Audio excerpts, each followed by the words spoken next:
do you think the Europe that we need it to be is possible, right? Europe defines its, the European Union rather, defines its values as human dignity, freedom, democracy, human rights.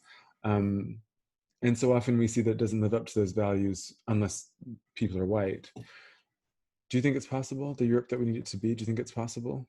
No, I don't think so. I think we have to get rid of the idea of Europe to achieve that, because it becomes more and more obvious that um, this relative freedom and stability and wealth has always been bought at the cost of others. And I mean, what's happening right now, it's just, it's so obvious that it's something that's escalating and not diminishing through some notion of progress.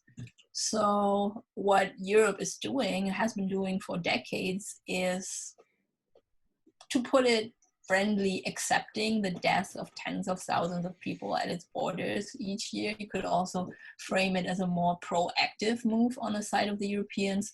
And there's no alternative that has been suggested to that within the European Union. So it's very clear, if Europe wants to follow this ideal in the future, it has to shut itself off more and more violently. And that's what it always did, right? It was like that through colonialism. There would be no wealthy European Union without colonialism.